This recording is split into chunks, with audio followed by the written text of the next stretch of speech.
information. Yeah. And then I'll say now, your talk then is about biopsy, is MRI better than biopsy for diagnosing prostate cancer? Correct. Tell me about that, and we'll just get into the sort of chat that we've just been having. Yeah. Then I think we'll stop and then move on to the subject of your second talk. Yeah. Yeah. Is that okay? Yeah, that's fine. Good. Which is shorter. Sorry. Yeah, short. The second talk is shorter, I think. Is it? Okay. But they're related. Okay. I mean, I think you can have about 8 minutes on both of them. Fine. I don't think we want 8 minutes altogether. Is the quality, it's not Okay, good. could you move your papers? Oh, I see still The laptop? yeah, it's Aye. okay. Is that okay there? I'm just going to get myself a clean page, a nuclear page, as my son's maths teacher used to say. Open a nuclear page.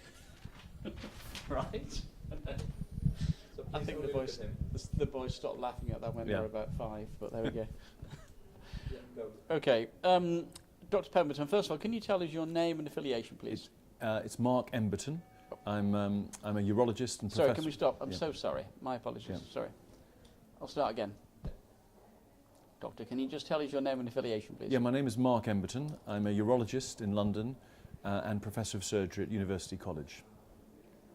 Okay, thank you. Now, your talk here at the conference, it asks a simple question, I think. Is MRI better than biopsy for diagnosing prostate cancer? That's correct, and it's a very pertinent question. We've been biopsying men now probably for a century. It started off via the perineum. When transrectal ultrasound was invented in the 70s, we moved to the rectum as a kind of more convenient port of access for the prostate. And since then, we've been biopsying the prostate randomly because we were hitherto unable to identify the location of the tumour. And therefore, the diagnosis was made by a random or semi-random application of the needles into the prostate. And it's hardly surprising that if you do that, you miss a large number of tumours and you also misclassify a large number of tumours. The trouble with the needles, if they were truly random, it would be okay, because you could increase the number of needles and eventually you would reduce the error. But because of the way the needles come into the prostate, there are parts of the prostate that never get sampled. So if a tumour is there, the test has no opportunity whatsoever of making a diagnosis. And those parts of the prostate are, as you might imagine, going round the corner in the rectum, so in other words, the apical part of the prostate. Also the part of the prostate that's furthest away, which would require the needle to go through the rectum and right through the prostate and past the urethra into the anterior component. Again, that's very difficult to do because most biopsies are done with the man awake, admittedly under local anaesthetic. And the other part of the prostate that's difficult to sample is the area in the midline, because the urethra runs through it, and if you hit the urethra with your needle, it bleeds a lot and patients don't like it, and so it tends to be avoided.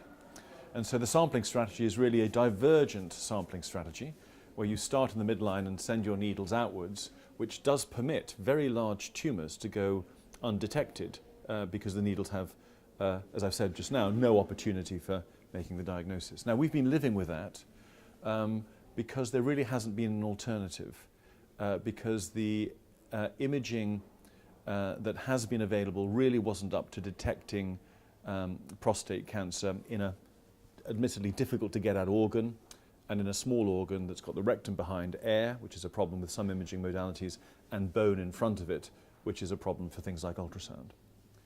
So it's really the refinements in magnetic resonance imaging that have resulted in a challenge to that position. And it's really the development of diffusion scanning and dynamic gadolinium scanning as part of the repertoire of MRI that, when put all together, allow us to have extraordinary precision at ruling in and ruling out clinically significant prostate cancer, and thereby allowing us to place the needle straight into the heart of the lesion instead of missing it more often than we hit it. Now, you make a very convincing, compelling case there for why biopsies don't work in this setting. But as I understand it, most men are still being subjected to biopsies to have their prostate cancer diagnosed. Correct. 95% of the men in Europe today will have their prostate biopsy done without any form of imaging beforehand. Agencies such as NICE are just starting to address this, and in the latest iteration of their guidelines, guideline number 53 for management of prostate cancer, it's under consultation at present, but it's the latest 3-year update, actually alerts us to the role of MRI and indeed recommends MRI if a man is having a second biopsy, the first being negative. They stop short of recommending it whole scale. I'm not sure why they've done that. I'm not party to the discussions, nobody is. I would suggest that the evidence is there currently to do the MRI first and to use that to inform the decision of whether or not to have a biopsy. Why is it then that so many men, 95% you say, are undergoing a biopsy rather than an MRI? This is an increasingly important question, not only for the reasons we've already discussed, but also the fact that antibiotic resistance is increasing throughout the world, and particularly in areas where there's a lot of foreign travel. London has a very high incidence of multi-resistant E. coli, as I'm sure does Amsterdam, which is where we're speaking today. And indeed, in India, meropenem-resistant plasmids have been identified. So this does mean that there is E. coli out there that is resistant to all antibiotics. Currently, there's about a 5% admission rate after a transrectal biopsy because of multi-resistant sepsis. This is sepsis that was due to organisms that were resistant to the antibiotics that the patient was given. So there's a compelling case to move away from trus biopsy, both in terms of accuracy and precision, but also in terms of patient safety. Well, yet again, I have to say the same. You make a great case. Why then are 95% of patients being given a biopsy? So I think this is interesting, and monitoring diffusion of health technologies is always interesting. So why do some technologies come in with no evidence, kind of overnight, like laparoscopic cholecystectomy when I was training, or mesh repair for the hernia? And why do other technologies delay in being adopted despite layers and layers of concordant evidence? I think there are a number of reasons. I think part of it is professional habit. In other words, urologists have typically done the diagnosis. This would require the patients to start in another specialty with another set of skills. In other words, so the diagnostic pathway would start in radiology with imaging, and I think that makes it more complex. I think there are issues in terms of capacity. MRI scanners in most of Western Europe are pretty full. I think Japan's probably the only country in the world that has an excess MRI supply. There's also a skill mix and competency issue. So the requirements to do these MRIs well and report them well are held only in a few institutions at present.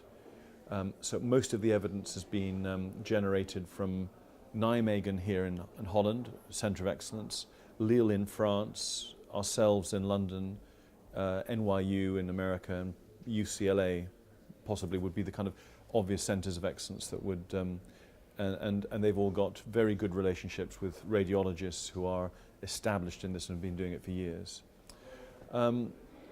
Other reasons, I think funding is an issue.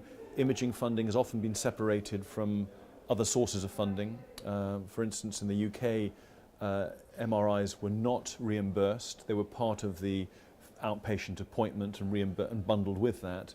And so there was no incentive whatsoever for a hospital to start doing lots of MRIs. Indeed, that would generate a loss of revenue because you would be channeling patients who generate revenue into a new pathway that doesn't. That's starting to be addressed in the UK, but is a huge issue in other countries. And the cost of MRI in some of the countries is very, very high. So I think those are the principal drivers. I'm sure there are others that will emerge with time. At the moment, I think we're very much on the kind of early phase of the J-curve. So the fact that we're having this debate is an acknowledgement that this is a legitimate question. When I speak today, I will ask what people think before I speak, and I'll try and ask the same question again, so we'll measure where the professional opinion is poised at present. But I think at present there is legitimate or illegitimate, depending on your position, a professional disagreement on the precise role of imaging. Let me ask you to look into your crystal ball 5, 7, 8 years hence, what do you think we'll be doing? What will be happening then in this field?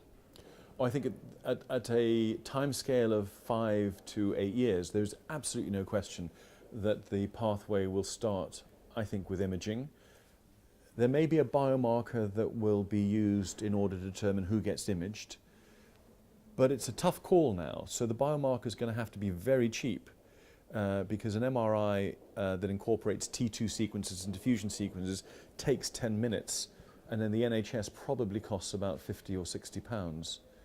Biomarkers currently available range between 450 pounds, so 500 euros, to 3,000 euros for some of the new Prolaris type things. So the biomarker is going to have to be very cheap and also pretty good because remember, there's no downside to MRI apart from 10 minutes of your time. There's no radiation and there's no injection if you do those two sequences. And also, a biomarker, whether it be from urine, semen or blood, will never give you location. So a biomarker can give you a trigger that you need something else done, but that next thing will inevitably have to be something that gives you location. In other words, some form of imaging. The threat to MRI, MRI I think will always be expensive because of the tooling of the machinery and the protection that you have to give it because of the strength of the magnets. I would put money on ultrasound derivatives as a reasonable challenger, and that really exploits computational science to develop algorithms from the backscatter that we tend to throw away and see if that basically the velocity of sound in tissue can be used to discriminate cancer from non-cancer. And if ultrasound can do it, obviously then you could do it in the clinic with the patient in front of you rather than sending the patient to an MRI suite. Thank you very much for telling us. Fabulous. Great. Great. Cut. Now we're going to do another interview because Mark has two